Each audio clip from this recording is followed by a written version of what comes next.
بسم الله الرحمن الرحيم. الرحمن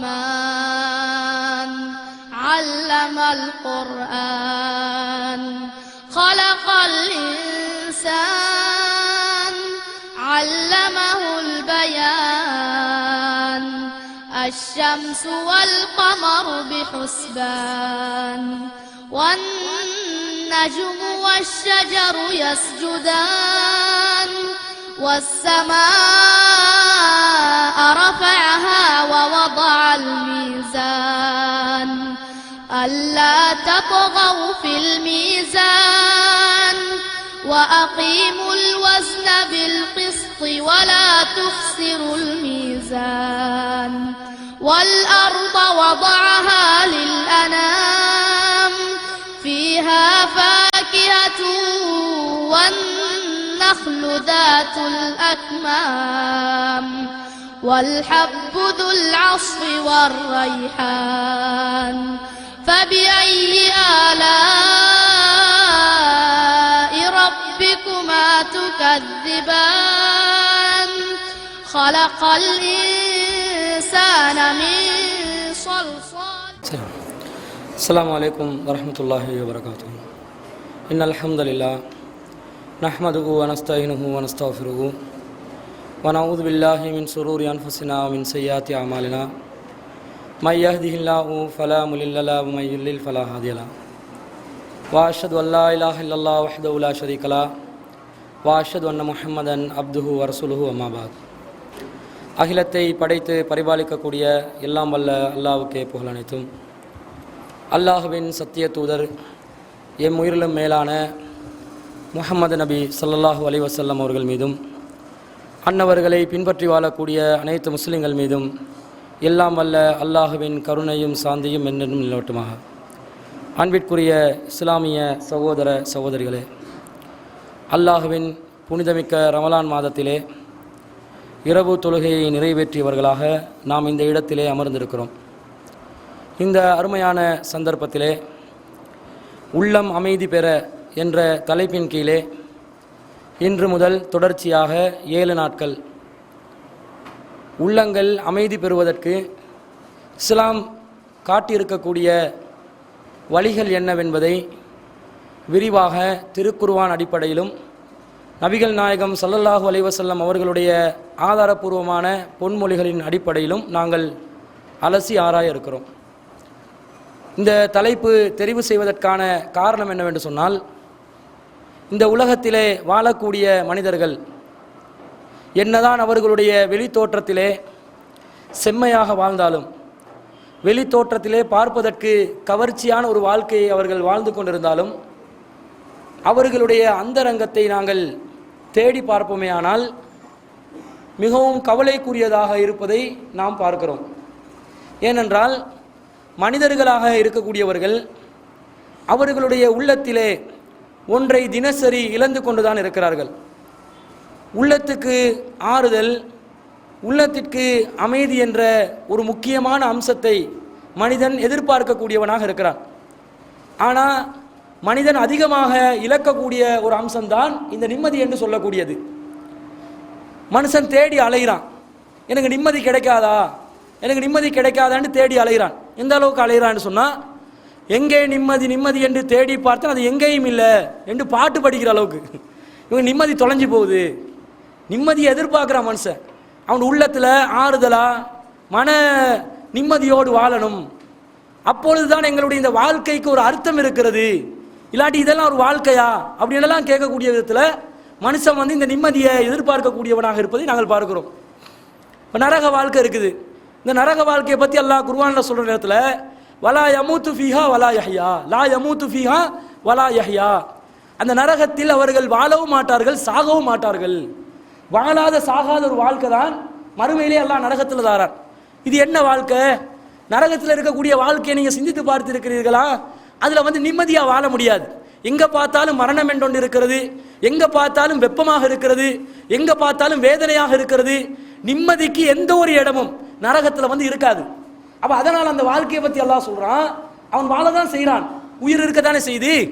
நரகத்தில் இருக்கக்கூடியவர்களுக்கு உயிர் இருக்குது, அந்த உயிர் வேதனை செய்யப்படுகிறது. அதற்கு தான் தண்டனைகள் கொடுக்கப்படுகிறது.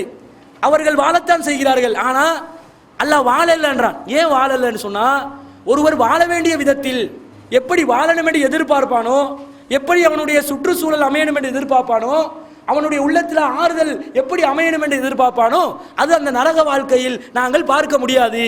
அதனால அவன் வாழ மாட்டான் என்று அல்லாஹ் தஆலா சொல்றான். சாகவும் தானே மாட்டான். அங்க செத்து தொலைய முடியுமா? எல்லாம் போச்சு, தொலைஞ்சிருச்சு, ஏதாவது பண்ணி தொலை, நான் தண்டனை அனுபவிச்சிடுறேன் என்று சொல்லி யாராவது அங்க சாக முடியுமான்னு கேட்டா, அல்லாஹ் தஆலா முதல்ல செய்த வேலை என்னன்னு சொன்னா, நரகத்துக்குள்ள புகுந்த உடனே ஒரு ஆடை கொண்டாந்துருவார். ஒரு வானவர் வந்து, ஒரு வானவர் மலக்கு என்ன செய்வாருன்னா, ஒரு ஆடை கொண்டு வந்து அந்த ஆடை வந்து காட்டுவாங்க எல்லாத்துக்கும். எல்லாரும் பார்த்துக்கோங்க, என்ன செய்ய போறேன்னா ஆடை அறுக்க போறேன் என்று அறுத்துருவாரு. எல்லாரும் பார்த்து நரகத்தில் எங்களுக்கு ஆட்டுக்கறி தர போறாங்க என்ன நினைச்சு சந்தோஷப்படுவாங்களோ தெரியாது. ஆனா அந்த நேரத்தில் அல்லாஹ் என்ன செய்வான் தெரியுமா? அந்த வானவர் ஊடாக அல்லாஹ் சொல்ல வைப்பான், ஆட்டுக்கறி தர மாட்டோம் நாங்க. வானவர் என்ன சொல்லுவாருண்டா, இந்த ஆடுதான் மரணம், மவுத்து. அல்லாஹ் அப்படிதான் ஒவ்வொரு விதமான வடிவங்களை கொடுப்பான். அல்லாஹ் உயிர் கொடுப்பான். அல்லாஹ் பலவிதமான வடிவங்கள்ல உயிரை வந்து அல்லாஹ் எழுப்புவான். எப்படி எழுப்புவான்டா, அல்லாஹ் தஆலா ஆரம்பத்தில் அரிச படைச்ச நேரத்தில் உறவேண்டி இருக்குது, உறவு, அந்த உறவுக்கு வந்து அல்லாஹ் உயிரை கொடுத்தான். எதுக்கெல்லாம் அல்லாஹ் உயிர் கொடுக்க நினைக்கிறானோ அது எல்லாத்துக்கும் அல்லாஹ் உயிர் கொடுப்பான். இப்போ என்ன செய்யறான்டா, அல்லாஹ் தஆலா மரணத்தை ஆட்டுடைய வடிவத்துக்கு கொண்டு வந்து, மரணத்துக்கு ஒரு உயிரை கொண்டு வந்து வச்சு அதை ஆட்டுடைய வடிவத்துக்கு கொண்டு வந்து, இவ பாருங்க அறுக்கிறேன்னு அந்த வானவர் அறுத்துருவாரு. இனி நீங்க யாருமே சாக மாட்டீங்க, மரணம் என்பது நரகவாதிகளுக்கு இனிமேல் கிடையாது. ஒரு அறிவிப்பு வரும். எப்படி அறிவிப்பாக இருக்கும்? சாகவும் முடியல, வாழவும் முடியல, நிம்மதி தொலைந்த ஒரு வாழ்க்கையாக அந்த நரக வாழ்க்கை இருக்கும். பல பேருடைய உலக வாழ்க்கை இப்படிதான் இருக்குது. வாழ்றான், என்னத்துக்கு வாழ்றேன்றே தெரியாது. சிலவன் சாகுறான், எதுக்கு சாகுறேன்றதே தெரியாது. இந்த மாதிரி ஒரு அர்த்தமற்ற ஒரு வாழ்க்கையை தான் மனிதன் வாழ்ந்து கொண்டிருக்கிறான். இப்போ மனுஷன் நினைக்கிறான், எனக்கு நிம்மதி வேணும், என்ன நிம்மதியை நான் அடையணும், அந்த நிம்மதி எனக்கு எங்கே தான் கிடைக்கும், எனக்கு ஏதாவது ஒரு வழி இருக்காதா, எனக்கு மன ஆறுதலுக்கு, மன நிம்மதிக்கு, என்னுடைய உள்ளத்தில் ஏற்படக்கூடிய கவலைகளை நீக்குவதற்கு எனக்கு ஒரு சந்தர்ப்பம் இல்லையா என்று தேடி அலையக்கூடியவர்களை நாங்கள் பார்க்கிறோம். ஆனால் என்ன ஆச்சரியம் தெரியுமா, இந்த நிம்மதியை தேடக்கூடியவர்கள் உண்மையிலே நிம்மதியை தான் தேடுறாங்களான்னு கேட்டால் நிம்மதியை தேடலை. நிம்மதியை தேடுறவங்க நிம்மதியை தான் தேடணும். எங்களுக்கு இல்லாதது நிம்மதி, மனசுக்கு அமைதி தேவை, மனசுக்கு ஆறுதல் தேவை, மனசுக்கு சந்தோஷம் தேவை. அந்த சந்தோஷத்தை, ஆறுதலை, நிம்மதியை தேடக்கூடியவர்கள் அதை தான் தேடணும். ஆனால் அதை தான் தேடுறாங்களான்னு பார்த்தா இவங்க அதை தேடவே இல்லை. ஆச்சரியத்திலையும் ஆச்சரியம். நிம்மதி வேணுமென்றான், மனசில் வந்து ஒரு வெற்றிடம் இருக்குதுன்றான், அதை நிரப்பணும் என்றான், ஆனால் அதை தேடலையாம், அதுக்கு முயற்சி செய்யலையாம். ஏன் அப்படி சொல்கிறோம்னு கேட்டால், மனுஷன் நிம்மதியை அடைகிறதுக்கு என்று சில வழிகளை தெரிவு செய்கிறான். அதில் நிம்மதியே இல்லை. எந்த வழியில் நிம்மதி இல்லையோ அதுதான் நிம்மதிக்கான வழி என்று மனிதன் தேடக்கூடியவனாக இருக்கிறான். அங்கதான் சிக்கலே வருது. உண்மையிலே நிம்மதிக்கு எது வழியாக இருக்குமோ அதை தேடினால் நிம்மதியை தேடி அலைந்து கொண்டிருக்கிறான் என்று சொல்லலாம். இவன் பாட்டு படித்தாலும் சரி, கூத்து போட்டாலும் சரி, கண்ணீர் வடித்தாலும் சரி, நிம்மதி வரணும், அமைதிக்கு பெயர் தான் சாந்தி என்று இன்னும் பிற பாட்டு படித்தாலும் சரி, இவனுக்கு எப்போ நிம்மதி வருமெண்டா அந்த நிம்மதியை தரக்கூடிய உண்மையான வழிகளை இவன் தேடி செல்ல வேண்டும். ஆனால் நிம்மதியை தரக்கூடியதை தேடி செல்றானா? தேடி செல்ல. எதை தேடி செல்றான் தெரியுமா? பொருளாதாரத்தை தேடி செல்றான். பொருளாதாரத்தில் எனக்கு நிம்மதி இருக்குது, எனக்கு பரக்கத்தா வந்து நான் சம்பாதிக்கணும், காசு இருந்தா எல்லாமே சரிதான், காசு இருந்தா வந்து செத்த பணமும் பேச வேண்டும் தானே. அந்த மாதிரி காசால எதையும் சாதிக்கலாம், பணத்தையும் பேச வைக்கலாம். காசு தான் இலக்கு, பொருளாதாரத்தை திரட்டுவது தான் இலக்கு. தேடுவேன் தேடுவேன் தேடுவேன் தேடுவேன், என வாழ்நாள் முழுக்க தேடுவேன், நிறைச்சி வைப்பேன், சேமிச்சு வைப்பேன், தாராளமாக என் மனம் விரும்பக்கூடிய விதத்தில் நான் சந்தோஷத்தை பெற்றுக்கொள்வதற்கு நான் நிம்மதியை விலைக்கு வாங்குவேன் என்று பொருளாதாரத்தில் இவன் நிம்மதியை தேடுறான். இது வந்து இவன் கவனத்தை திருப்ப போகுது. இவன் எங்க பொருளாதாரம் பொருளாதாரம் என்று தேடி அலைந்து கொண்டிருக்கிறானோ அப்போது அவனுடைய உள்ளத்துல அல்லாஹ் தஆலா ஒரு ரூட்டை வந்து டைவர்ட் பண்ணிடுவான். போ, உண்ட வழி இது இல்லை, நீ வர வேண்டிய வழிக்கு வரவே இல்லை, சரியான வழியை தேடவே இல்லை, நீ போக வேண்டிய வழி வேறொரு வழி என்று அல்லாஹ் தஆலா மாத்திடுவான். நீ பொருளாதாரத்தை தேடுவதே உன்னுடைய வாழ்நாளை கழிச்சது. எது வரைக்கும் என்று சொன்னால் அல்ஹாக்குமுத் தகாசுர் ஹத்தா ஜுர்துமுல் மகாபிர். பொருளாதாரத்தை திரட்டுவது மனிதனுடைய கவனத்தை திருப்பி விட்டது, இவன் மன்னரைகளை சந்திக்கும் வரைக்கும். கபருக்குழிக்கு போகும் வரைக்கும் திரட்டுறேன், பொருளாதாரத்தை தான் நான் திரட்டுவேன், அதிலே தான் என்னுடைய வாழ்க்கையில் அந்தஸ்து இருக்கிறது, கௌரவம் இருக்கிறது, கண்குளிர்ச்சி இருக்கிறது, நிம்மதி இருக்கிறது என்று ஒருவன் அலைகிறான், தேடுகிறான், அதற்காக முயற்சி செய்கிறான். அவனுடைய கவனத்தை அல்லாஹ் தஆலா திசை திருப்புகிறான். நீ கபருக்குள்ளிக்கு போய் அப்பயாவது உனக்கு இந்த ஆசை தீருதான்னு பாரு, அப்பயாவது நிம்மதி கிடைக்குதான்னு பாரு அப்படின்றான். அப்ப இந்த பொருளாதாரத்தில் உண்மையிலே நிம்மதி இல்லை. இப்போ இந்த மேற்கத்திய உலகத்தில் உள்ளவங்களை, மேலே நாட்டவர்களை நாங்கள் பார்த்து ரொம்ப சந்தோஷப்படுறோம். என்ன வாழ்க்கைன்னு பாருங்க, அவங்க பாட்டுக்கு கொடுக்குறாங்க, அவங்க பாட்டுக்கு சாப்பிட்றாங்க, அவங்க சாப்பிட்டாலும் அந்த சாப்பாடை பார்த்தாலும் எங்களுக்கு ஒரு ஆசையாக இருக்குது. அது அப்படி ஒரு டீசெண்டாக. ஆனால் இவன் ஆசைப்படுவான், சைனாக்காரன் சாப்பாடுக்கு ஆசைப்படுவானா? கம்பு குச்சி வச்சு இவனுக்கு தின்னேலுமா? இயலாது. அவன் என்னண்டா, அவன் புத்திசாலி, அவன் இருக்கிற வளத்தை வச்சு ஏதாவது ஒரு சிஸ்டம் வந்து கண்டுபிடிச்சிட்டான். அவனுக்கு வந்து பௌதீக வளம் இல்லை, விளை நிலங்கள் இல்லை, விவசாயம் செய்ய முடியாது, சாப்பிட்றதுக்கு ஏதாவது வழி வேணும்டா, ஒன்ன போல நான் பேராசைப்பட மாட்டேன், இருக்கிறத வச்சு சமாளிச்சு கொள்வேன், கரப்பான் பூச்சியை திங்கிறதுக்கு ஆரம்பிச்சான இல்லையா? அவன் அப்படி நிம்மதி அடையப்பா. அது நிம்மதி இல்லை, அது நிம்மதி இல்லை, அது உடலுக்கு ஆரோக்கியம் இல்லை, அது வந்து அவன் உடல் ஆரோக்கியத்தை கெடுத்து விடும், அங்க நிம்மதி தொலைஞ்சிடும். அப்போ பொருளாதாரத்தை திரட்டுறதுல மேலைய நாட்டவர்கள் ரொம்ப அவங்க ஆர்வமா இருக்கிறாங்க, எவ்வளவு வசதியா வாழ்றாங்க, டை கோட் அடிச்சு ரொம்ப அழகா இருக்கிறாங்க. எங்கட ஆக்களுக்கு டை கோட் எடுக்க ஆசைக்கு என்ன செய்யறாண்டா, கல்யாண நாளையாவது நாங்க டை கோட் எடுப்போம்னு சொல்லி இவர் டை கோட் அடிச்சு துருக்கி தொப்பி போட்டு வெட்டிங் ஹால்ல நிக்கிறாரா இல்லையா? ஆசை. இவருக்கும் டைக்கு என்ன சம்பந்தம் இருக்குது? இவருக்கும் கோட்டுக்கு என்ன சம்பந்தம் இருக்குது? இந்த அடிக்கிற வெப்பத்துக்கு இந்த கோட்டுக்கு வந்து ஏதாவது சம்பந்தம் இருக்குமா? ஆனா இவன் புடுக்குறான். ஏன் உடுக்குறான்னு சொன்னா, நான் வந்து மேற்கத்திய உலகத்துடைய அந்த கலாச்சாரத்தை பின்பற்ற வேண்டும், ஏனென்றால் அதுதான் வசதியை வாய்ப்பை ஏற்படுத்தி தருகிறது, அதுதான் நிம்மதியை தருகிறது, அதுதான் மன ஆறுதலை தருகிறது என்று இவன் நினைக்கிறான். நினைச்சதுனால உடுக்குறான். அது மட்டுமா, பொண்ணை வச்சு என்ன பாடுபடுத்துவாங்க தெரியுமா? அவன் வந்து ஒரு வெயில போட்டு, ஒரு நெட்டை போட்டு, வெள்ளை கவுனை போட்டு, பச்சை பிசாசு மாதிரி இப்போ பேய் பிசாசு மாதிரி. பேய் பிசாசு இஸ்லாத்துல இல்ல, பேய் பிசாசெல்லாம் இஸ்லாத்துல இல்ல, இஸ்லாம் நம்ப கூடாதுன்னு சொல்லுது. ஆனா ஒருத்தன் கற்பனையில் ஒருத்தன் நம்புவதாக இருந்தா, எந்த பேய மோகினிய பிசாசு நம்புவானோ அதை வந்து நீங்க எங்க பாப்பீங்க? ஒரு திருமண மண்டபத்தில் நீங்க பாக்குறீங்களா இல்லையா? இவங்க என்ன நினைக்கிறாங்க, மேற்கத்திய உலகம் இப்படி நெட் போட்டு உடுப்பாங்க, நாங்களும் நெட் போட்டு உடுத்தாதான் எங்களுக்கு வந்து அது கண்குளிர்ச்சி, அதுலதான் மன ஆறுதல், பொருளாதாரம் என்று இவங்க நினைக்கிறாங்க. விஷயம் என்ன தெரியுமா? அவனுக்கு நிம்மதி இல்லை. அவன் உடுக்கிறான், சாப்பிடுறான், பொருளாதாரத்தை திரட்டி வச்சிருக்கிறான், நிம்மதி இல்லை. உலகத்துல வந்த மிகச்சிறந்த பணக்காரர்களில் ஒருவனாக இருந்தால் பில்கேட்ஸ் என்பது சொல்லக்கூடியவன். என் காசை வச்சு என்ன செய்யன்னு தெரியாது, என்ன பண்ணனா, இந்த காசை வச்சு எப்படியாவது ஏதாவது சம்பாதி, வேற என்ன செய்யணும்?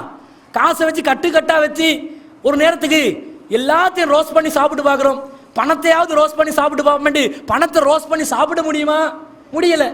அப்போ தங்க நகை, வெள்ளி, வைரம், மாணிக்கம், முத்து, பவளம் இது எல்லாத்தையும் வச்சு தொட்டு ரசிச்சு என்னதான் பண்றது, என்னதான் செய்யறது? அவனுக்கு நிம்மதி இல்லை. செல்வத்தை திரட்டி வச்சிருக்கிறான், ஆனா மனசுக்கு நிம்மதி இல்லை.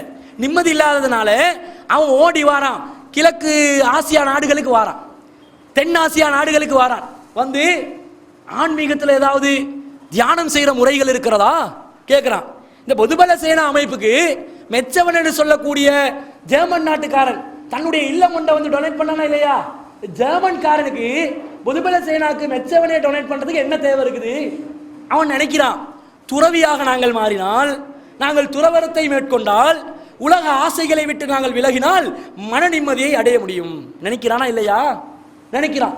அவன் இவனுக்கு பிரச்சனை இருக்குது. மேற்கத்திய உலகத்தில் வாழக்கூடியவர்களுக்கு பொருளாதாரத்தில் அவர்கள் நிம்மதியை அடையவில்லை, அவர்களுக்கு அங்கே ஒரு பிரச்சனை இருக்கிறது. இன்னும் சொல்வதாக இருந்தால், ஆய்வறிக்கைகளை நாங்கள் எடுத்து பார்க்கிறோம். எடுத்து பார்த்தா கூடுதலாக ஸ்லீப்பிங் டேப்லெட் போடுறவங்க வந்து இவங்க தான். ஸ்லீப்பிங் டேப்லெட் கூட போடுறது யாரு? மனுஷனுக்கு இருக்கக்கூடிய அடிப்படை நிம்மதி என்னது? வஜஅல்னல் லிபாஸா வஜஅல்னன் நஹார மாஸான்றான் அல்லாஹ். இரவை வந்து உங்களுக்கு நிம்மதியாக ஒரு ஆடையாக நாங்கள் ஆக்கவில்லையா? பகலை வேலை செய்யக்கூடிய ஒரு இடமாக நாங்கள் ஆக்கவில்லையா? அல்லாஹ் கேட்கிறான். இரவுல ஒரு ஆறுதல் இருக்கிறது.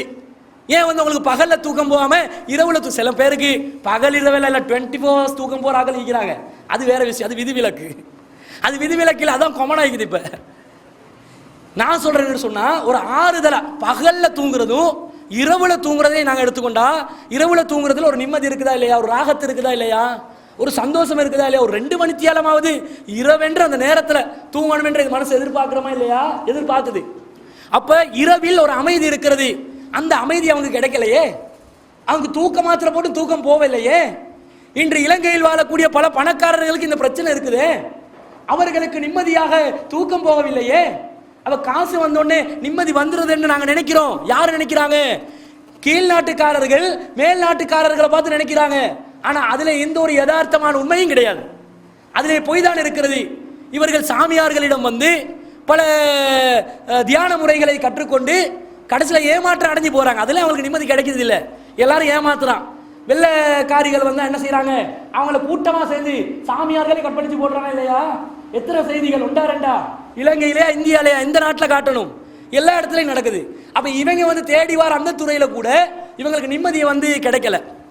சரி, அது இல்லை, எங்களுக்கு வந்து பொருளாதாரத்தில் கிடைக்கல. இன்னொன்றுல நிம்மதி எதிர்பார்ப்பாங்க. எதுல தெரியுமா? மியூசிக் இருக்குது. மியூசிக் அது சில பேருக்கு ரொம்ப ராகத்தா இருக்கும்.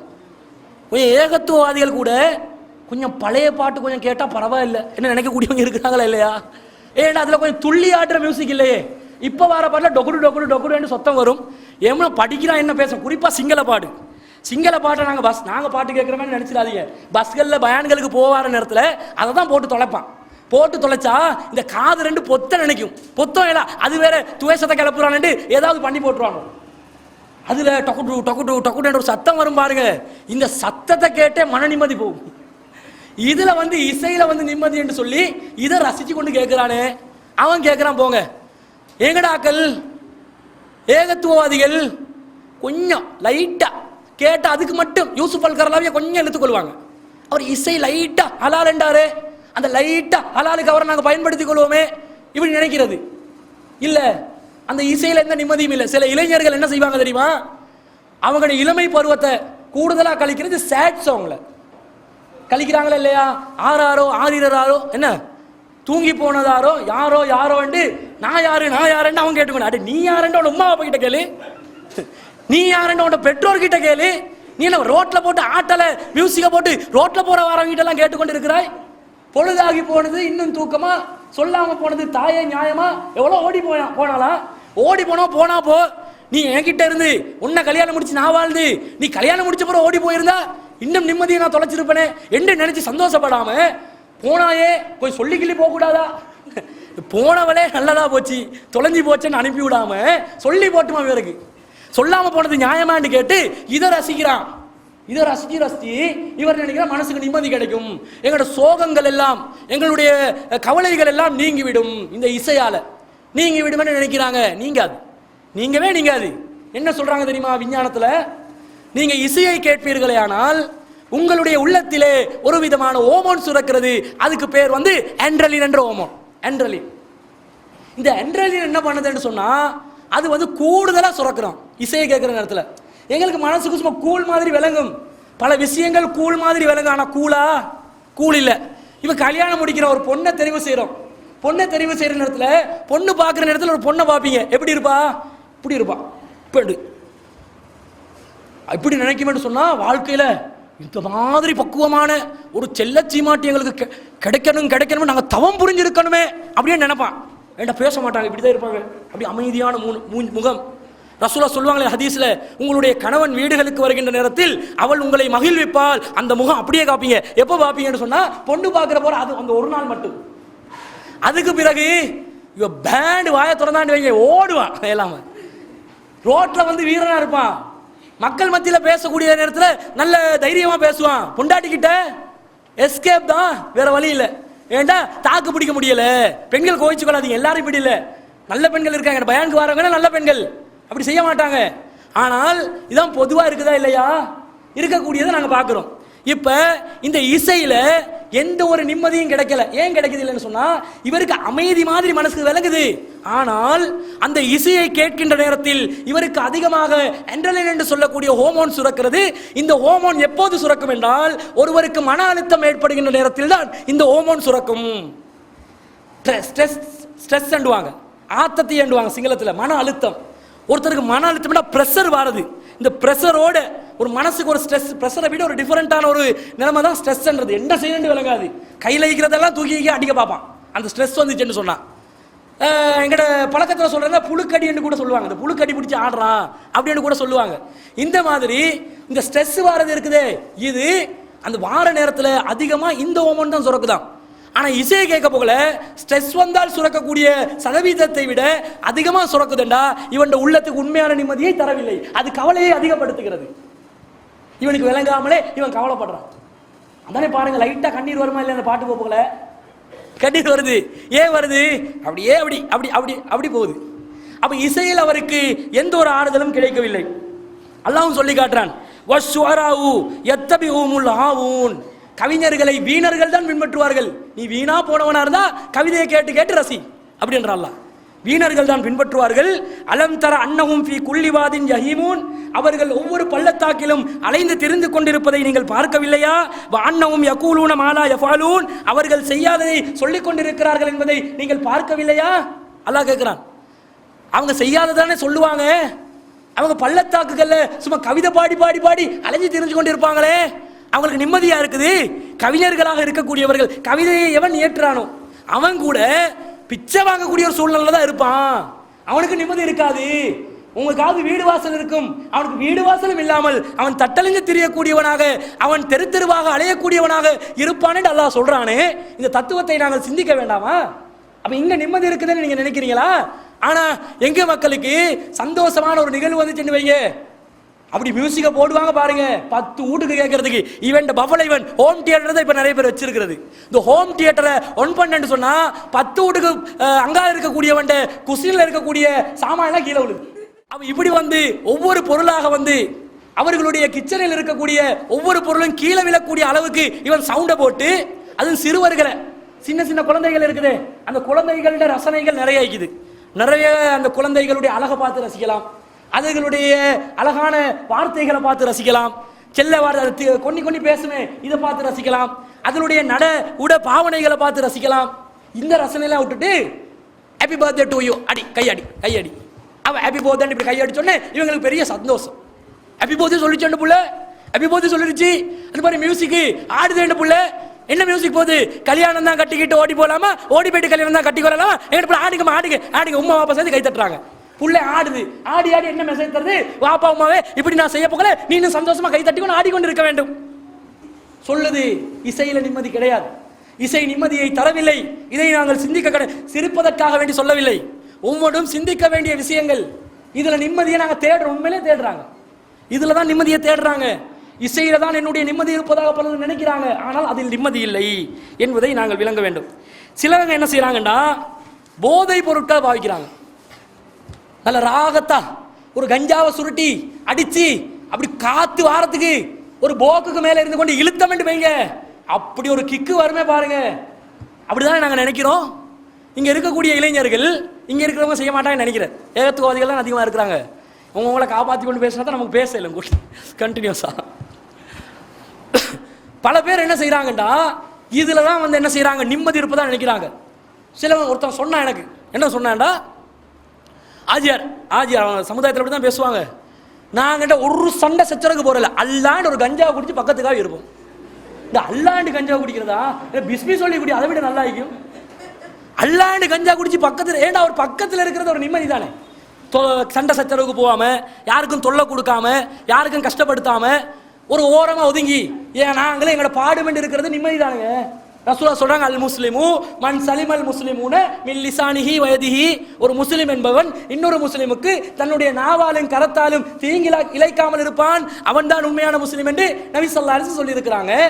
அப்ப அது உண்மை என்று சொன்னால் இவர் இப்படி சொல்றாரு, நான் யாருக்கும் தீங்கிழைக்கல, யாருக்கு ஒன்றும் பண்ணல, ஓரமாவே நான் இருக்கிறேன், ஆனா என்ன பண்றேன், கஞ்சாவை தூக்கி இழுக்கிறேன், சூஸ்தி என்றான், அபிங் என்றான், ஆஷ் என்றான், வேற என்ன நிறைய இருக்குது.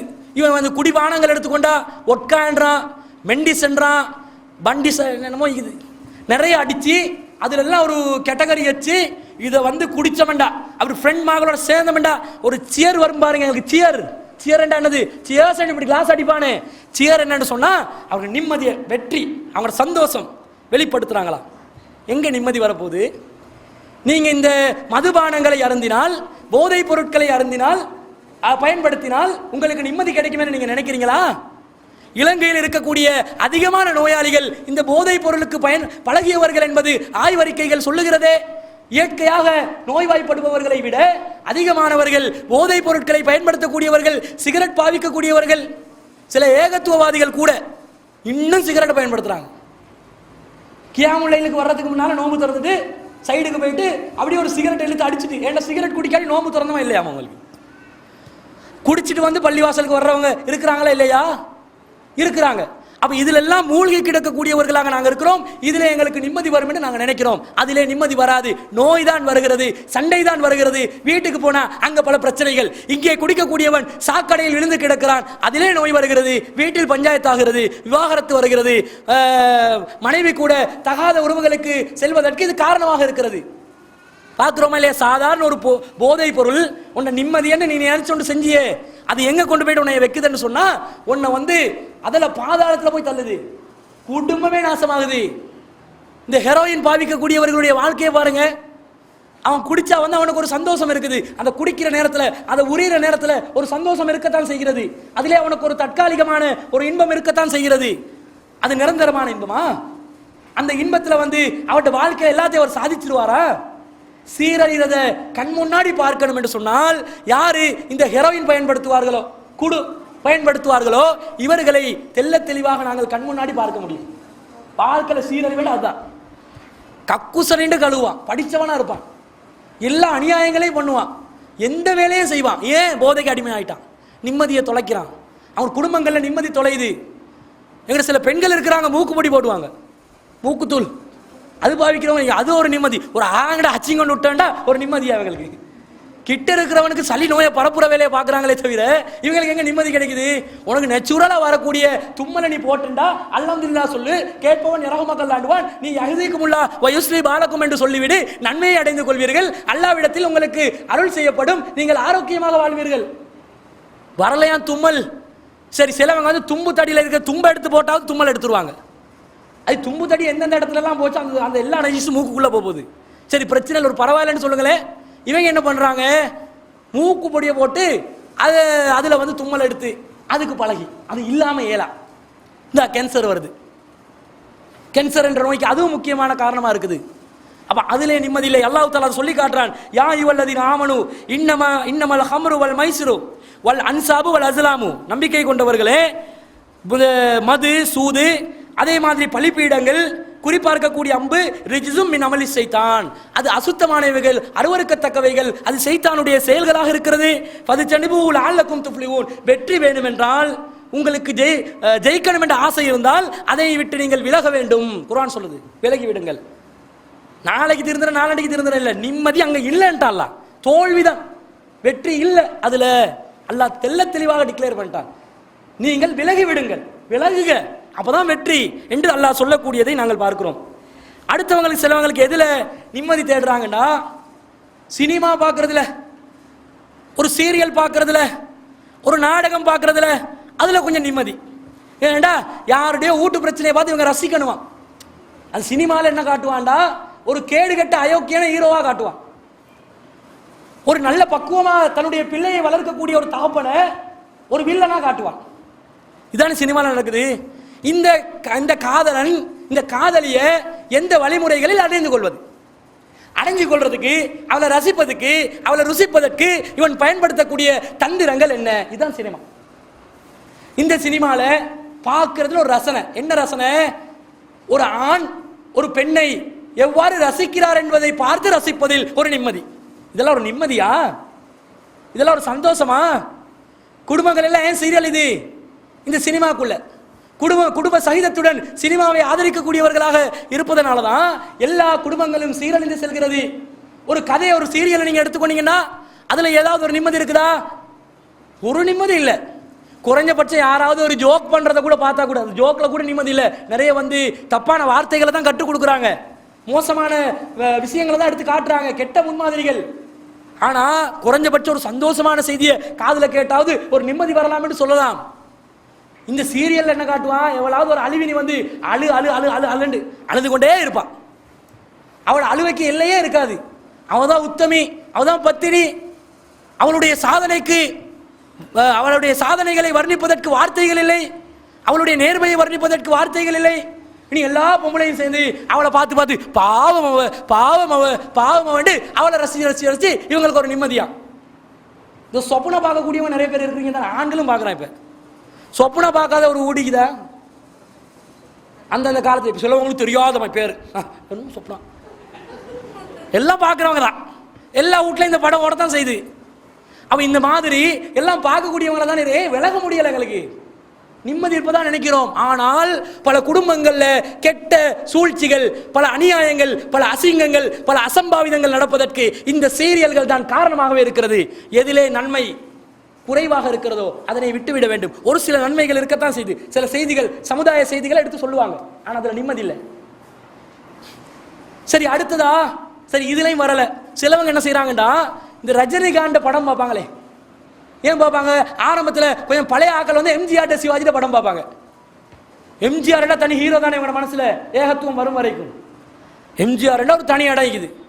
ஏன் இடம் இருக்குதுண்டா, கற்பனை உலகத்தில் ஏழைகளுக்காக குரல் கொடுக்கக்கூடியவர்கள்.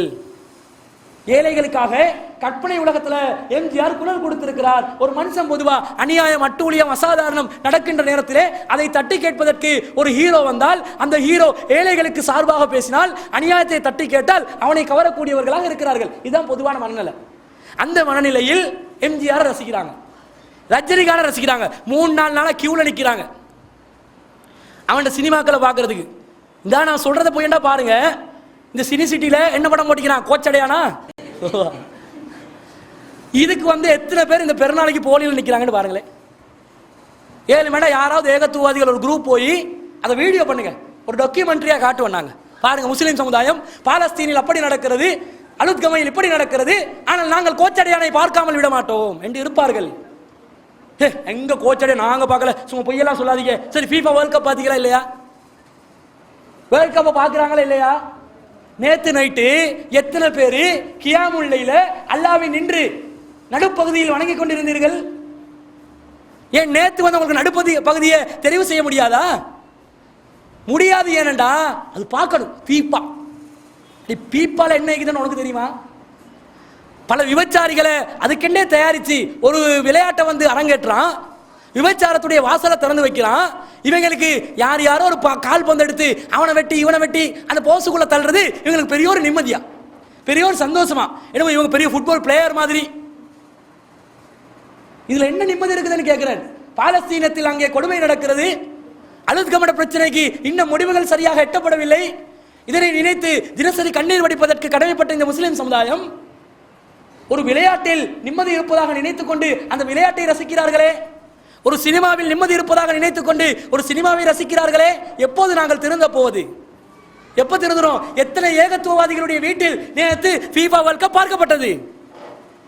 மனசாட்சியில கை வச்சு சொல்லுங்க பாப்போம். அப்ப இந்த மாதிரி தான் எங்களோட உள்ளம் வந்து நிம்மதியா தேடுது. எங்களோட உள்ளம் அழிவை தேடுது. அழிவை தேடி தேடி அல்லாஹ் வந்து எங்களுக்கு நிம்மதியே தாராயில பாருங்க, நிம்மதியே தாராயில பாருங்க இப்படி கேட்டா அல்லாஹ் இதுக்காகவே தண்டிப்போங்கள. நான் வந்து நிம்மதிக்கு எத்தனையோ வழி வச்சிருக்கிறேன், அதை என்னன்னு தேடி பார்க்காம உன் பாட்டுக்கு கண்டனின்ற கன்றாவிகள் எல்லாத்தையும் ரசிச்சு ருசிச்சு பார்த்துட்டு அதுல கேடு கட்டு போயிட்டு உன்னோட வாழ்க்கையை தொலைச்சிட்டு நான் நிம்மதியை தரலண்டு என் மேல நீ குற்றம் சாத்துறியா? அல்லாஹ் கேட்க மாட்டான். கேட்டா என்ன பதில் வைத்திருக்கிறோம்? என்ன பதில் சொல்ல போகிறோம்? அல்லாஹ் விளையாட்டை பத்தி சொல்றான் பாருங்க. வமா ஹாதில் ஹயாத்து துன்யா இல்லா லஹ்வுன் வ லைபுன். இந்த உலக வாழ்க்கை என்ன தெரியுமா? வீணானதும் விளையாட்டும் தான். உலகமே விளையாட்டு தான்டா உங்களுக்கு, வீணானது தான். இந்த உலகத்தில் வீணா போனவர்கள் தான் தலைவர்களாக இருப்பார்கள். வீணான விளையாட்டுகளில் மூழ்கி இருப்பவர்கள் தான் மக்களுடைய தலைவர்களாக இருப்பார்கள். தான் பார்க்கிறோம். இதுதான் உலகம். இதை போய் நீங்க ரசிக்கிறீங்களே. இந்த உலகத்தை வந்து நான் விளையாட்டுக்காக படைச்சனா? நான் இந்த உலகத்தை வந்து வேடிக்கைக்காக படைத்தனா? எனக்கு வேடிக்கை வந்து எடுக்க வேண்டிய அவசியம் இல்லையா? அல்லாஹ் சொல்றான், வேடிக்கைலாம் எனக்கு தேவையில்லை. என்னத்துக்கு எனக்கு வேடிக்கை? உங்களை வச்சு உங்களை விளையாட விட்டு வந்து நான் ரசிக்கிறதுக்கு அல்லாஹ் தஆலா என்ன தேவைன்னு கேட்கிறான். எனக்கு தேவையே இல்லை.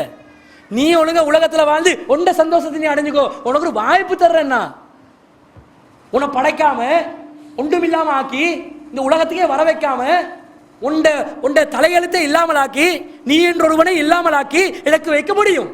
முடியாது. அல்லாஹ்க்கு என்ன படைக்காம, நான் என்ற ஒருவரை உருவாக்காம, எனக்கு என்ற ஒரு அஜலை வைக்காம, எனக்கு என்ற ஒரு விதியை எழுதாம, என்னை பத்தி எந்த செய்தியும் இல்லாம அல்லாஹ்க்கு ஆக்க முடியாதா?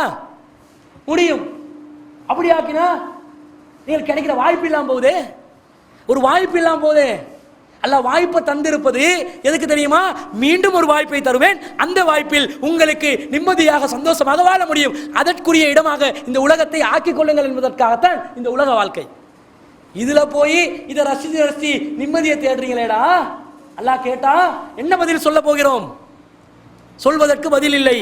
அப்ப அதுல வந்து எங்களுக்கு நிம்மதி இல்லை. சரி, ஆன்மீக துறையில் நாங்கள் நிம்மதி எடுக்க போறோம் என்றான் சிலவங்க. ஆன்மீகத்தில் நிம்மதி இருக்க தானே செய்யும். ஆன்மீகம் என்ற உடனே எல்லாம் தான். இந்த சாமியார்ட ஆன்மீகம், சிவரஸ் ஆன்மீகம், எங்க தலப்பா ஆன்மீகம், தொப்பி ஆன்மீகம், எல்லா ஆன்மீகத்தையும் குறிக்கிறது. முஸ்லிம்களுடைய ஆன்மீகம், முஸ்லிம் அல்லாதவர்களுடைய ஆன்மீகம், எல்லா ஆன்மீகத்தையும் நீங்கள் எடுத்துக்கொள்ளுங்கள். ஆன்மீகத்தில் நிம்மதி இருக்குதா? இங்கே சாமியாரை நம்பி போனா சாமியார் தான் 1 நம்பர் ஃப்ராடா இருக்கிறான். அவனை போல ஒரு கேடு கெட்டவன் மனித சமுதாயத்தில் இருக்க மாட்டான் என்று சொல்ற அளவுக்கு ரொம்ப கேடு கெட்டவனாக இருக்கிறான். என்ற உலக வாழ்க்கையை வேணாண்டு துறவரத்தை மேற்கொள்ளக்கூடியவர்கள் தான் அதிகமாக பெண்களை கற்பழிக்கக்கூடியவனா இருக்கிறான். பெண்களை திருமணம் முடிக்க சொல்லி இஸ்லாமிய மார்க்கம் எல்லாத்துக்கும் அனுமதி கொடுத்திருக்குது. அதுலேயும் தப்பு தவறு நடக்கத்தான் செய்யும். ஆனால் எவர்கள் தாங்கள் சுத்தமானவர்கள், தாங்கள் இச்சையை வென்றவர்கள் என்று சொல்லிக் கொண்டிருக்கிறார்களோ அவர்கள் தான் அதிகமாக இன்று விபச்சாரத்தில் ஈடுபடக்கூடியவர்களாக இருக்கிறார்கள். பெண்கள் நம்பி போக முடியல. பெண்களை வந்து சாமியாட்ட ஆசீர்வாதத்தை பெற்றுக்கொள்ள போறாங்க. இவங்களும் போற வாக்குல போகணும். ஆசீர்வாதம் பெறமாயா போறார்கள். ஒரு மதத்தலத்துக்கு போறதா இருந்தா ஆசீர்வாதத்தை, நிம்மதியை, மன ஆறுதலை அடைவதற்காகவா இவர்கள் செல்கிறார்கள்? அடுத்தவனுடைய இச்சையை தூண்டக்கூடிய விதத்தில் ஆடைகளை அணிந்து கொண்டு கேவலமான முறையில் போனா இப்படி நடக்கத்தான் செய்யும். ஆனால் அவங்க தப்பா செஞ்சா சாமியார்களாக இருக்கக்கூடியவர்கள், ஆன்மீக தலைவர்களாக இருக்கக்கூடியவர்கள், அவர்களுக்கு ஒரு பொறுப்புணர்வு வேண்டாமா? மக்கள் சந்திக்க வருவார்கள், எந்த நிலையிலும் வருவார்கள். அவர்களுடைய வாழ்க்கையை பாழாக்குறதா அவங்களோட வேலை. அவங்க நிம்மதியை தேடி வராங்க. நீங்க நிம்மதியை கொடுங்க, உங்களால முடியுமெண்டா குடிங்க, முடியாதுன்னா அனுப்பிடுங்க, திருப்பி அனுப்பிடுங்க. செய்தாங்க. சரி, எங்கட சாமியார்கள் இருக்கிறாங்களே, முஸ்லீம் சாமியார்கள், இவங்கட அட்டகாசத்தை தாங்க முடியாது. இவங்க போடுற அட்டகாசம் இருக்குது. நேற்று முந்தினாத்து ஒரு ஃபேஸ்புக்கில் ஒரு வீடியோ கிளிப்பை பார்த்தேன். நாங்கள் ஜமாத்துடைய தகவல் தேடுறதுக்காக ஃபேஸ்புக் அதெல்லாம் பார்க்க தான் செய்வோம். பொதுமக்கள் வந்து ஒரு பயனுள்ள விதத்தில் அதை பயன்படுத்திக் கொள்ள வேண்டும். இதில் ஒரு சேக வச்சு அவன்கிட்ட கையை முத்தமிட்டு ஒருத்தன் துள்ளி பாஞ்சி ஆடுறான் பாருங்க. பள்ளிக்குள்ள எல்லாரும் கூட்டமா சோழிக்கே பீச்சைக்கே சவுண்டை போட்டுக்கொண்டு எல்லாரும் ஆடுறான் பள்ளிக்குள்ள. என்னடா பள்ளிக்குள்ள சோழிக்கே பீச்சைக்காயே? பள்ளிக்குள்ள என்ன பாடல், என்ன கூத்தாடு? அவரும் ஆடு, எல்லாம் ஆடு. அவர் கையை போட இவங்க எல்லாரும் சேர்ந்து ஆட. யார்? ஆண்கள், வயோதிபர்கள். துள்ளி பாயிரவள ஹார்ட் அட்டாக் வந்தாலும் வந்துடும். அந்த அளவுக்கு துள்ளி பாயிறாங்க. இதெல்லாம் ஒரு ஆன்மீகமா? இசை வந்து நிம்மதியை தராதண்டு ஆக்கிருச்சு. நீங்க துள்ளி பாயிரத்துல எங்க நிம்மதி உங்களுக்கு கிடைக்க போகுது? ஹல்காண்டு ஒரு திக்கரை வச்சிருக்கிறான், பார்த்து இருக்கிறீங்களா? பார்த்தா சிரிச்சு சாவுவீங்க. வாய் வெடிக்க சிரிக்க வேண்டி வரும், வாய்க்கிலேயே. ஏன்? அந்த ஹல்கால இவங்கள் ஆடக்கூடிய கூத்துக்களை நீங்கள் பார்த்தால் கைகளை விட கராட்டி கிளாஸுக்கு போன மாதிரி. திக்ரு மஜ்லிஸுக்கு வந்தோமா, கராட்டி கிளாஸுக்கு போனோமா? கராட்டி கிளாஸ்ல கூட அவன் அழகா வந்து ஹூயண்டுவான். இவன்ட்ட ஹூவா கேட்டோன்னு ஒரு பயம்தான் வருது. எல்லாரும் அப்படி பிரமிச்சு பார்க்க வைக்குது. என்னடா இது கேட்டா அல்லாஹ்வை நினைவுபடுத்துகிறோம். அல்லாஹ்வை நினைவுபடுத்துறது ஒரு அமைதிக்குரிய ஒரு வழி. அது நாங்கள் பிறகு விரிவா பார்க்க இருக்கிறோம். இவன் என்ன பண்றான்டா, அல்லாஹ்வை நினைவுபடுத்தணும் என்று அல்லாஹ்வோட பேரை சொல்லி அடுத்தவங்களை பயம் காட்டுறானா இல்லையா? பயம் காட்டுறான். இந்த ஆன்மீக தலைவர்களை நம்பி நிம்மதியை தேடி போனால் மக்கள் மோசமா போவாங்க. மக்கள் ஏமாற்றப்படுவாங்க. மக்கள் அவர்களுடைய நிம்மதியை இழப்பாங்க. பொருளாதாரத்தை சூறையாடுறாங்க, பெண்களுடைய கற்புகளை பறிக்கிறாங்க, அவன் குடும்பங்கள் இருக்கக்கூடிய உறவுகள் மத்தியிலே பிரிவினைகளை ஏற்படுத்துறாங்க. எவ்வளவு பிரச்சனைகள் இந்த ஆன்மீக துறைகளில் நடக்குது. எல்லா சமயத்தவர்களும் இதிலே விதிவிலக்கு பெறவில்லை என்று சொல்லுகின்ற அளவிற்கு இந்த ஆன்மீக துறையில் நடக்கிறது. சரி, அழைப்பு பணி செய்ய வந்தா அங்க நிம்மதி அழைப்பு பணி செய்ய விடுறாங்களா? ஒரு அழைப்பு பணி, தாவா, நன்மையை தீமையை தடுக்கக்கூடிய ஒரு பணிக்காக வருகிறோம். வந்தா அதுல நிம்மதியா செய்ய முடியுமா? எவனாவது ஒருத்தன் வருவான், காழ்ப்புணர்வு கொள்வான், அப்படி எண்ணுவான், இப்படி எண்ணுவான், குழி பறிப்பான், சதி செய்வான். இப்படி ஏதாவது பண்ணி தன்னுடைய பாதையை, நாங்கள் செல்ல இருக்கின்ற பாதையை தடுக்கக்கூடியவர்களாக இருக்கிறார்களா இல்லையா?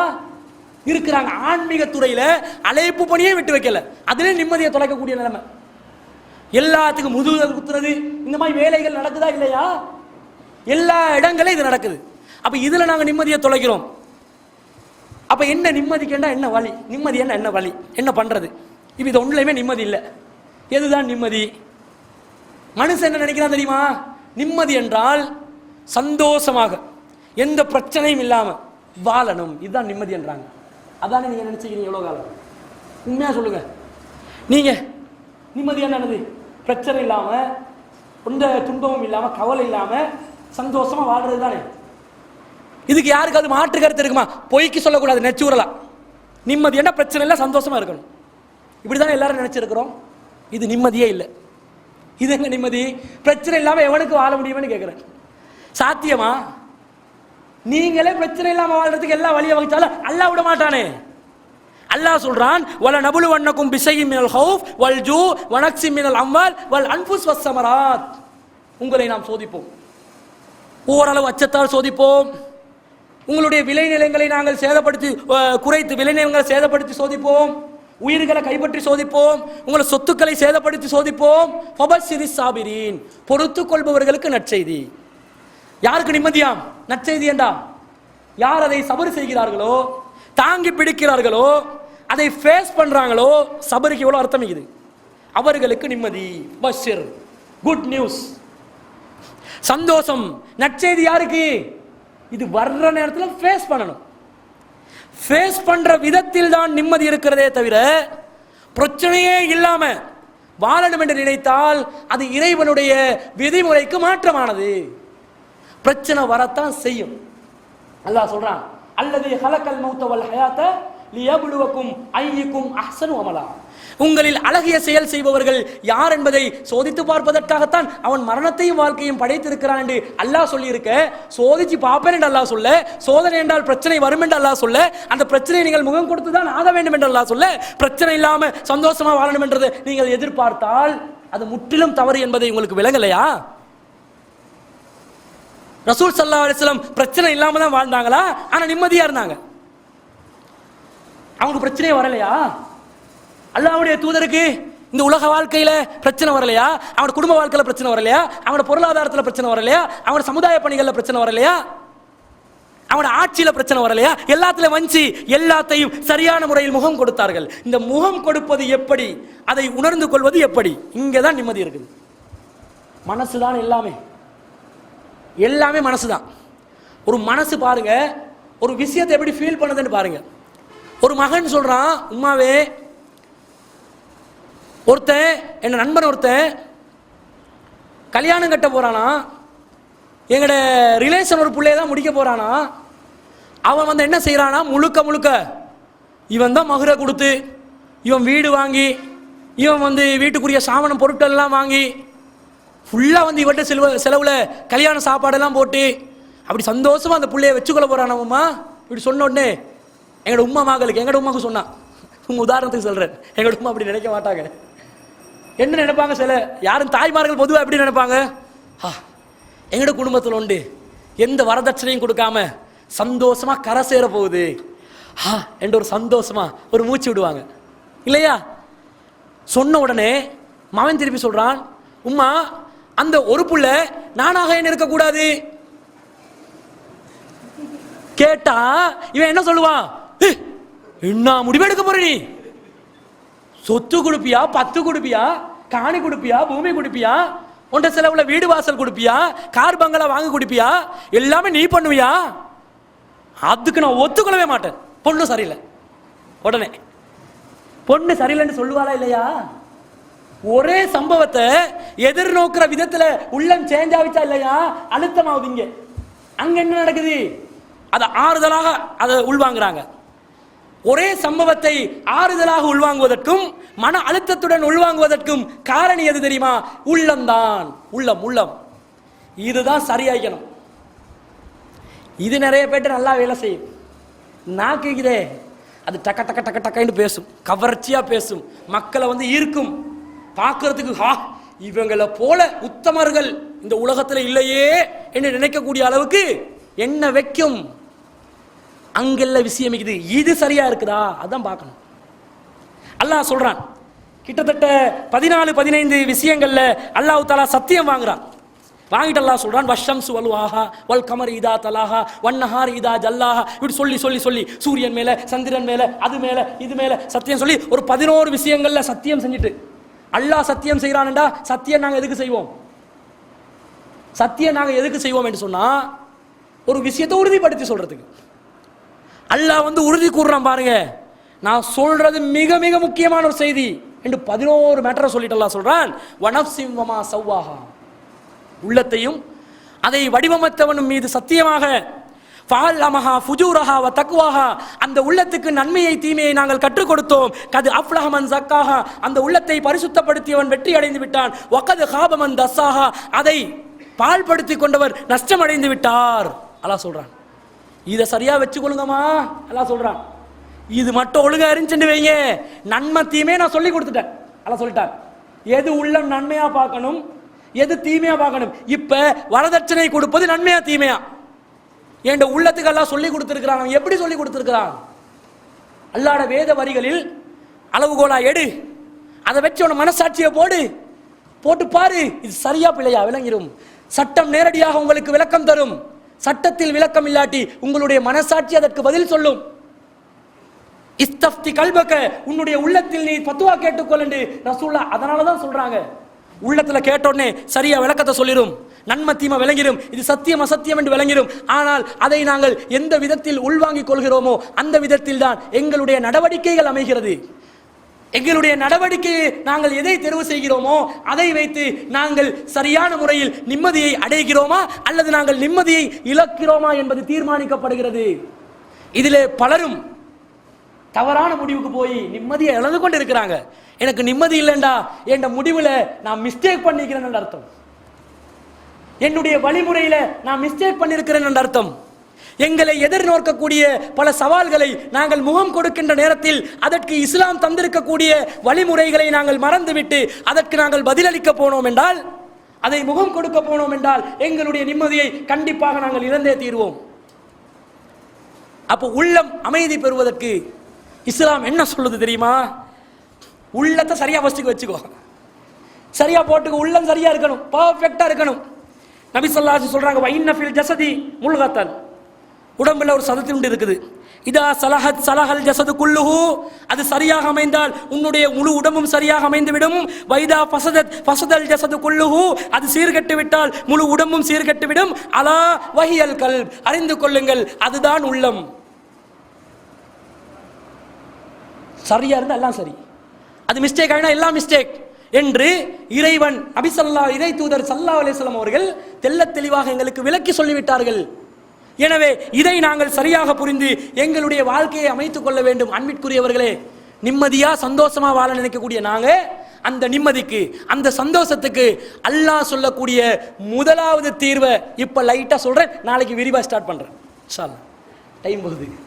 அல்லாஹ் சொல்றான் சூரத்துல் நஹல் 27வது அத்தியாயத்தில் 97வது வசனத்தில் அல்லாஹ் சொல்றான், மன் அமில சாலிஹன், நிம்மதியை தேடக்கூடியவர்கள் எத்தனை பேர் கையோஸ்துங்க? ஒருத்தர் தான் நிம்மதியை தேடுவாங்க. இவ்வளவு சொல்லி நிம்மதி முக்கியம் வேண்டு, ஒருத்தர் தான் கையோஸ்து, எனக்கு தான் நிம்மதி வேணும் வேண்டு. எல்லாம் நிம்மதியை தேடுறோம். நிம்மதியை தேடுபவர்கள் குறித்துக் கொள்ளுங்கள். கேட்டோம் போனோம் வந்துச்சு போச்சு இப்படி இருக்காம குறித்துக் கொள்ளுங்கள், அதை நோட் பண்ணிக்கோங்க. அல்லாஹ் சொல்றான், மன் அமில சாலிஹன் மின் தக்கரின் அவ் உன்சா, செயல்படக்கூடியவர்கள், நல்ல செயல்களில் செயல்படக்கூடியவர்கள் ஆண்களாக இருந்தாலும் சரி பெண்களாக இருந்தாலும் சரி, வஹுவ முஃமினுன், நம்பிக்கை கொண்ட நிலையில் நல்லமல்களை செய்யக்கூடிய ஆண்களாக இருந்தாலும் பெண்களாக இருந்தாலும், ஃபல நுஹியன்னஹு ஹயாத்தன் தய்யிபா, அவர்களுக்கு நாங்கள் மகிழ்ச்சியான சந்தோஷமான சிறந்த வாழ்க்கையை நாங்கள் வாழச் செய்வோம் என்றார் அல்லாஹ். உலகத்திலே சிறந்த வாழ்க்கையை நாங்கள் வாழச் செய்வோம். யாருக்கு தெரியுமா? யார் ஈமான் கொண்ட நிலையில் நல்லமல்களை செய்வார்களோ, அல்லாஹ்வை நம்ப வேண்டும், அல்லாஹ்வுடைய வானவர்களை நம்ப வேண்டும், அல்லாஹ்வுடைய வேத வரிகளை நம்ப வேண்டும், அல்லாஹ்வுடைய தூதர்களை நம்ப வேண்டும், இறுதி நாளை நம்ப வேண்டும், மறுமை நாளை நம்ப வேண்டும், கலா கதிரை நம்ப வேண்டும். இப்படி எல்லாம் அல்லாஹ் சொல்லி கொண்டு போறானே, இது எல்லாத்தையும் நம்பி அமலன் சாலிஹன், நற்செயல்களை யாரு செய்வார்களோ, நற்செயல்கள் என்றா இங்கே தொழுறது, நோவு பிடிக்கிறது, ஜகாத் கொடுக்கிறது, தான தர்மம் பண்றது, அப்படி எல்லாம் பட்டியல் வருமே. துவா கேட்கறது, பாவமன்னிப்பு கேட்கறது, இஸ்திக்பார் செய்யறது, நிறைய அமல்கள் இருக்குது இஸ்லாத்துல. இந்த அமல்களையும் யாரு சரியாக செய்வார்களோ அவர்களுக்கு உலக வாழ்க்கை மகிழ்ச்சியானதாக நான் ஆக்குவேன் என்று அல்லாஹ் வாக்குறுதி தருகிறான். எனவே அன்பிற்குரியவர்களே, உலக வாழ்க்கை நிம்மதியாக சந்தோஷமாக மகிழ்ச்சியாக மன ஆறுதலுடன் நாங்கள் வாழ வேண்டுமென்றால் எங்களுடைய வாழ்க்கையில் இறை நம்பிக்கை சரியாக அமைய வேண்டும். அந்த இறை நம்பிக்கை சார்ந்த விஷயங்கள் சரியாக அமைய வேண்டும். அந்த நம்பிக்கைகளுக்குரிய வெளிப்பாடுகளாக எங்களுடைய செயற்பாடுகள் வெளிப்பட வேண்டும். அந்த நம்பிக்கை எவ்வாறு அமைய வேண்டும், அந்த செயற்பாடுகள் என்னவென்பதை இன்ஷா அல்லாஹ் அடுத்தடுத்த நாட்களில் நாங்கள் பார்ப்போம். வாஹிர் தாவானா அல்ஹம்துலில்லாஹி ரப்பில் ஆலமீன்.